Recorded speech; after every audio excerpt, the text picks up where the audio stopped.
ठाण्याच्या राजकीय, सामाजिक आणि सांस्कृतिक घडामोडींचं वर्तमान चित्र दाखवणाऱ्या ठाणे वर्तमानमध्ये मी नितीन बोरसे आपलं पुन्हा एकदा हार्दिक स्वागत करतो. सादर करीत आहोत आजच्या ठळक बातम्या. ठाण्याच्या महापौर शर्मिलाताई पिंपळकर आता आपल्याबरोबर आहेत आणि ठाण्यासारख्या नगरीच्या त्या महापौर आहेत की जिथे प्रचंड विकासाचा वेग आहे. मॅडम, सर्वप्रथम आपलं मनपूर्वक हार्दिक अभिनंदन. धन्यवाद. कसं वाटतंय आता महापौर झाल्यानंतर? सर्वांना नमस्कार. खरं तर महापौर होण्या अगोदरची जी आपली हे आहे की महापौर होण्यापर्यंत आपल्याला जे जनतेसाठी सेवा करावी लागते ती सुरुवात खरं तर माझे पती रोहित पिंपलोलकर 2017 मध्ये जेव्हा पहिल्यांदा महिला वॉर्ड लागलं त्याच्या आधी गेली 20 वर्ष कोपरीच्या जनतेसाठी माझ्या मिस्टरांनी समाजकार्य केलंय. अगदी तळागाळातल्या लोकांसाठी जे हवंय ते काम त्यांच्यासाठी केले आणि हा त्या कोपरीकरांचा प्रेम, विश्वास आणि त्यांनी दिलेला पाठिंबा आणि हे सगळं बघून आपले महाराष्ट्राचे लाडके उपमुख्यमंत्री एकनाथजी शिंदे यांनी कुठेतरी हे व्यक्तिमत्व त्यांच्या मतदारसंघामधलं बघितलं की खरंच हे असा नगरसेवक आपल्याला हवाय असं मला वाटतं त्यांना वाटलं असेल. आणि म्हणूनच जेव्हा 2017 मध्ये चर्चेत नाव असताना मिस्टरांचं महिला वॉर्ड आलं आणि त्यांनी महिला वॉर्ड आल्यानंतर माझे पती रोहित पिंपलोलकर यांना माझ्या नावासाठी शिफारस केली. शिफारस साहेबांकडून शिफारस नाही आपल्याला म्हणता येणार की मग महिला वॉर्ड आल्यानंतर माझं नाव पुढे करण्यात आलं आणि त्यानुसार माझी 2017 मध्ये निवड होऊन निवडणुका झाल्या आणि आपण निवडून आलो. चांगल्या मताधिक्याने निवडून आलो. त्याच्यानंतर 2026 ला पुन्हा एकदा उमेदवारी साहेबांकडून आपल्याला मिळाली. पुन्हा एकदा आपण चांगल्या मताधिक्याने निवडून आलो. एक्झॅक्टली. काल एवढा मोठा सोहळा होत होता, प्रचंड मोठं ते छत्रपती शिवरायांचं ते सिंहासन, सगळा महापालिकेमध्ये नुसता जोश जल्लोष चालला होता, मिरवणूक निघाली. काय वाटत होतं त्यावेळेस? असं कधीतरी हा भाग्याचा क्षण, हा अशा प्रकारचं म्हणजे या शहरातले असंख्य लोक या पदासाठी त्यांचं स्वप्न होतंय आणि तुमचं ते स्वप्न साकार झालं. काय वाटत होतं त्याविषयी? काय भावना होत्या कालच्या? खरं बघायला गेलं तर पॉलिटिक्स किंवा राजकारण हा विषय खरं तर माझ्यापर्यंत नव्हता.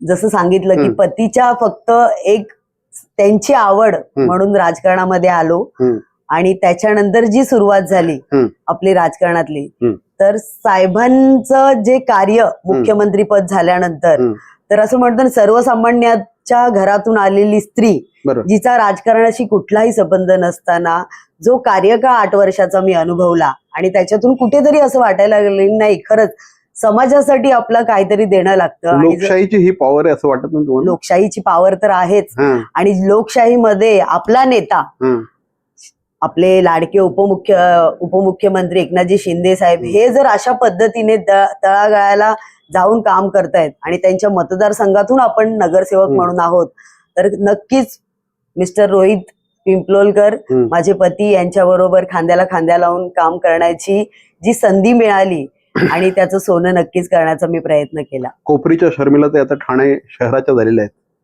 काय सांगाल? महापौर होण्याचं स्वप्न तर दादा कधीच बघितलं नव्हतं आणि असा विचारही केला नव्हता. कारण असं चर्चेत होतं की SC वॉर्ड लागल्याशिवाय, कारण मी शेड्यूल कास्ट मध्ये बौद्ध समाजाची महिला आहे आणि हा SC शेड्यूल कास्ट पडेल असं कधी वाटलं नव्हतं. त्यामुळे त्यापर्यंत आपण पोहोचलोच नव्हतो. खूप काम करावे लागेल, जनतेची खूप सेवा करावी लागेल, खूप लोकांपर्यंत पोहोचावं लागेल आणि त्याच्यानंतर कुठेतरी आपल्याला चान्स मिळेल, महापौरापर्यंत चान्स मिळेल. तर पण तोपर्यंत आलं नाही. पण मला वाटतं हे भाग्याचं एक भाग्यच आहे आपलं की शेड्यूल कास्ट पडला आणि साहेबांनी आपल्याला या नावासाठी तर मी मनापासून त्यांचं धन्यवाद मानेन. ठाण्यातल्या असंख्य लाडक्या बहिणी आता खुश झाल्या असतील कारण त्यांची एक लाडकी बहीण महापौर झालेली आहे. मला सांगा की गृहिणी म्हणून काम करत असताना, या शहराच्या नागरिक म्हणून काम करत असताना किंवा या शहरामध्ये फिरत असताना अनेक गोष्टी अशा असतील की ज्या तुम्हाला कधीतरी अरे हे असं झालं पाहिजे, अरे हे असं झालं पाहिजे, हे असं नको, हे अशी सुधारणा झाली पाहिजे असं तुम्हाला पण वाटत असेल. मग आज महापौर झाल्या आहात, तुमच्या हातामध्ये अधिकार आहे, तुमच्या हातामध्ये सत्ता आहे, तुम्ही आज काही गोष्टी करू शकता स्वतःच्या मनाने. नक्की. अशा कुठल्या गोष्टी आहेत की ज्या शर्मिलाताईंना आज कराव्याशा वाटतायत? CP Goenka International School, nurturing talent at young age for scholastics, sports and performing arts in global perspective. Proud to have world toppers and country toppers in 10th standard Cambridge examinations. Ranked the best emerging school by the Times of India for personality over percentage.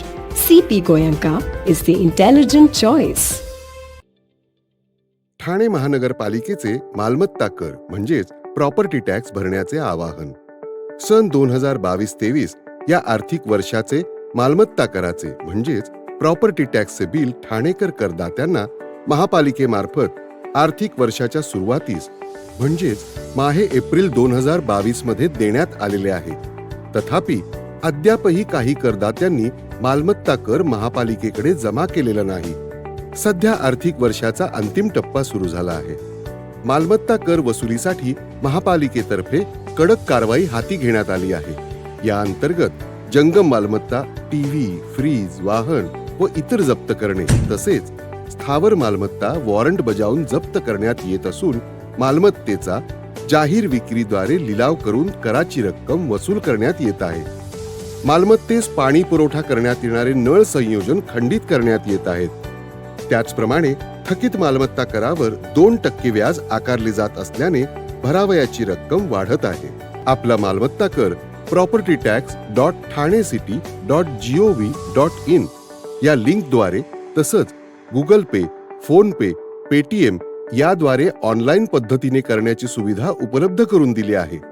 शनिवार, रविवार व सार्वजनिक सुट्टीच्या दिवशी नागरिकांना मालमत्ता कर भरणे सोयीचे व्हावे याकरता महापालिकेचे मालमत्ता कर संलग्न कार्यालय या दिवशी कार्यान्वित ठेवण्यात आलेले आहे. तरी मालमत्ता कर वसुलीची अप्रिय कारवाई टाळण्याच्या दृष्टिकोनातून मालमत्ता कर भरून महापालिकेस सहकार्य करावे. धन्यवाद.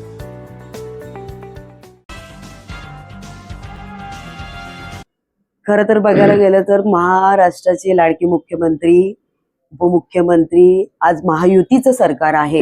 आणि या सरकारमध्ये आपण बघितलं गेलं की हा ठाणे बालेकिल्ला गुरुवर्य दिघे साहेबांचा आहे आणि आपल्या साहेबांनी, शिंदे साहेबांनी तो जतन करून ठेवलाय. या महापालिकेवर भगवा तसाच फडकवत ठेवलाय आणि याच्या पुढेही फडकत राहील. पण तरीही जनतेच्या काही समस्या असतात, जसं का भेडसावतात सगळ्यात जास्त रस्ते. बरोबर. घोडबंदरकडे मार्गी जाणारे जे रस्ते आहेत तर ते थोडेसे आपल्याला दुरुस्त करावे लागतील. काही मैदानं आहेत. सगळ्यात मोठा विषय क्लस्टरचा आहे, जो साहेबांनी 3-4 वर्षापूर्वीच त्याचं जाहीर केलंय की आपल्याला क्लस्टर एक स्वतःचा हक्काचं काम पण चालू झालेले, बऱ्यापैकी कामं चालू झालेली आहेत.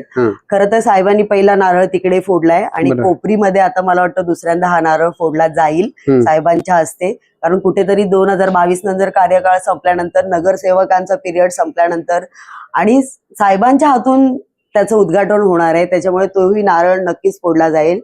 पण क्लस्टर सारखं स्वतःचं हक्काचं घर गोरगरिबांना मिळावं ही माझी इच्छा असेल. करेक्ट आहे. महिलांचे सुद्धा अनेक प्रश्न आहेत आणि आता नॅचरली महिलांना सुद्धा वाटत असणार की जर का इथे एक महिला नगरसेविका बसलेल्या आहेत. याआधी देखील म्हणजे मीनाक्षीताई शिंदेंनी स्वतःचा प्रभाव इथे टाकला होता. त्याच्या आधी स्मिताताई इंदुलकर देखील होत्या. त्यांनी खूप चांगल्या प्रकारे काम केलं होतं. महिलांसाठी काय डोक्यात आहे? खरं तर मी जेव्हा नगरसेविका झाले त्याच्यानंतर आपल्या जिल्हा प्रमुख मीनाक्षीताई आपल्या महापौर झाल्या आणि त्यांची कारकीर्द 2.5 वर्षाची खूप प्रभावी होती आणि खरंच आम्ही त्यांचं नाव काढायचो. आणि ज्या पद्धतीचं काम त्यांनी केलं या ठाणे शहरासाठी तसंच काम आपल्या हातून पण घडेल. खरं आयडल आम्ही ठेवते मी त्यांना समोर की एक महिला म्हणून मीनाक्षीताईंसारखंच काम माझ्या हातून घडावं आणि शिंदे साहेबांच्या मार्गदर्शनाखाली आणि लोकांच्या समस्या जाणून घेऊन आपण नक्कीच या ठाणे शहरासाठी चांगलं काम करणार. आमच्या ठाणेकरांना काय आश्वासन द्याल की त्यांना कुठल्या गोष्टी ताबडतोबीने रिलीफ मिळेल असं? कारण खूप घोडबंदरला जाताना खरंच त्रास होतो अनेक ठिकाणी आज मुलांना खेळण्यासाठी मैदानांचा खूप मोठा प्रॉब्लेम आहे, पाण्याची समस्या आहे. ठाणेकर नागरिकांना तुम्ही काय आश्वासन द्याल की ह्या तुमच्या समस्या मी 100% सोडवेन? ठाणे 100% सोडवण्यापेक्षा मला असं वाटतं की प्रायोरिटीने सोडवेन. हा, जशा जशा समस्या आपल्याला येतील, आपण प्रभागामध्ये, जसं की मी पहिल्यांदाच महापौर झालीये, तर आतापर्यंत कोपरीमध्ये काम करत होतो. आता आपल्याला पूर्ण विभागांमध्ये कामं करायची आहेत. 1 पासून ते 34 विभाग आहेत आपले. ठाणे किंवा शहर आपलं मोठे, मुंब्रा किंवा हे जेवढं मुंब्रापासून आपल्या ठाणे जिल्ह्याची सगळी जेवढा विभाग आपला ठाणे शहर येतो त्याचा सर्वे आपल्या महापौरांना करण्यात येतो. आणि तो सर्वे केल्यानंतर जिथे जिथे आपल्याला समस्या भेडसावतील किंवा नगरसेवकांच्या जिथे जिथे मागण्या असतील, काही जनतेच्या मागण्या असतील, त्या बघून त्यांचं निराकरण करण्याचं नक्कीच मी काम करेन. निश्चितपणे. तर या होत्या शर्मिलाताई पिंपलोळकर, या कोपरी परिसराचं प्रतिनिधित्व करतात. आता ठाण्याच्या महापौर आहेत आणि गेल्या 8 ते 10 वर्षांमध्ये त्यांना ठाण्याच्या समस्यांची चांगलीच जाण आलेली आहे आणि त्यांच्या हातून ठाणे शहरामध्ये चांगली विकासाची कामं घडत ठाणेकर नागरिकांचं जीवनमान जास्तीत जास्त सुसह्य हो, याच शुभेच्छांसह मॅडम पुन्हा एकदा महापौर झाल्याबद्दल शुभेच्छा. ठाणे महापालिका हद्दीत ज्या करदात्यांनी अद्यापर्यंत आपला मालमत्ता कर भरलेला नाही अशा करदात्यांवर कडक कारवाई करण्याचे निर्देश महापालिका आयुक्त सौरभ राव यांनी दिले. मागील 1 ते 2 महिन्यांपासून मालमत्ता कर वसुली अपेक्षेपेक्षा कमी होत असल्याने नाराजी व्यक्त करत जे कर भरत नाही अशा निवासी मालमत्ताधारकांचं नळ संयोजन खंडित करणे, कर न भरणाऱ्या अनिवासी मालमत्ता जप्ती करण्याच्या कडक सूचना देखील आयुक्तांनी दिल्या आहेत. या संदर्भात अधिक माहिती महानगरपालिकेचे कर अधिकारी श्री गोदापुरे यांनी दिली. नमस्कार. ठाणे महानगरपालिकेच्या क्षेत्रामधली जेवढी मालमत्ता कराची देयके आहेत ते सर्व करदात्यांना आपण आर्थिक वर्षाच्या सुरुवातीस देण्यात आली आहेत. त्यातील काही आपले जे करदाते आहेत त्यांनी आपला मालमत्ता कर महापालिकेस जमा करून सहकार्य केलेलं आहे. तथापि असं निदर्शनास येत आहे, महापालिकेच्या अभिलेखावरून असं निदर्शनास येत आहे की अद्यापही काही करदात्यांनी मालमत्ता कर भरलेला नाही. खरं तर मालमत्ता कर जमा करणं, त्यामधून जमा होणारा जो निधी आहे त्यामधून आपली विकास कामं होत असतात. तर त्यामुळे महापालिका क्षेत्रातल्या जेवढे करदात्यांनी अद्यापर्यंत कर भरलेला नाही तर त्यांना माझ्या प्रशासनाच्या वतीने माझी अशी विनंती आहे की आपण आपला मालमत्ता कर लवकरात लवकर भरावा. सदरचा मालमत्ता कर भरण्यासाठी ज्यांनी भरलेला नाही अशांच्याकडून वसूल करण्यासाठी कारवाई आपण एकदम स्ट्रिंजंट करत आहोत. जे अनिवासी मालमत्ता आहेत म्हणजे कमर्शियल प्रॉपर्टीज ज्या आहेत तर त्यांना जप्ती वॉरंट बजावणं, त्याचप्रमाणे त्यांना सील करणं, अशा प्रकारचे सक्त आदेश आपण आपल्या प्रभाग स्तरावरील सहाय्यक आयुक्तांना देण्यात आलेले आहेत. त्याचप्रमाणे जे अनिवासी आहेत त्यांचं नळसंयोजन खंडित करणं, जप्ती वॉरंट करणं अशा प्रकारचं दिलं आहे. तरी ठाणे महापालिका क्षेत्रातल्या सर्व ज्या करदात्यांनी अद्यापर्यंत कर भरलेला नाही त्यांना महापालिकेच्या प्रशासनाच्या वतीने मी आवाहन करत आहे की अशी कारवाईची अप्रिय घटना टाळण्याच्या दृष्टिकोनातून आपण आपला अदत्त मालमत्ता कर महापालिकेस तात्काळ भरावा. याच्यासाठी ऑनलाईन पद्धतीने देखील मालमत्ता कर भरण्याची सुविधा उपलब्ध करून दिली की ज्याची लिंक आपल्या मालमत्ता कराच्या देयकावर आहेत.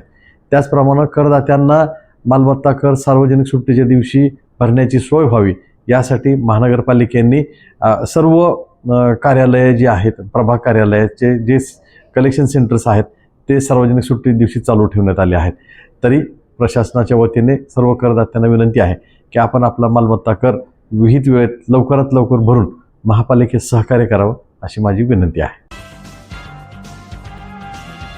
तर मंडळी, या होत्या आजच्या ठळक बातम्या. ठाणे वर्तमानमधून आम्ही ठाण्याच्या राजकीय, सामाजिक आणि सांस्कृतिक घडामोडींचं वर्तमान चित्र दाखवायचा प्रयत्न करतोय. अर्थातच आपल्या सहकार्याची गरज आहे, तेव्हा आपल्या समस्या आम्हाला जरूर कळवा. आमचा पत्ता ठाणे वर्तमान, शॉप नंबर 16, खाडल रोड, ठाणे पश्चिम. दूरध्वनी क्रमांक 9820939420. तर मग पुन्हा भेटू उद्या याच वेळी याच ठिकाणी ठाणे वर्तमानमध्ये. तोपर्यंत धन्यवाद. जय हिंद, जय महाराष्ट्र.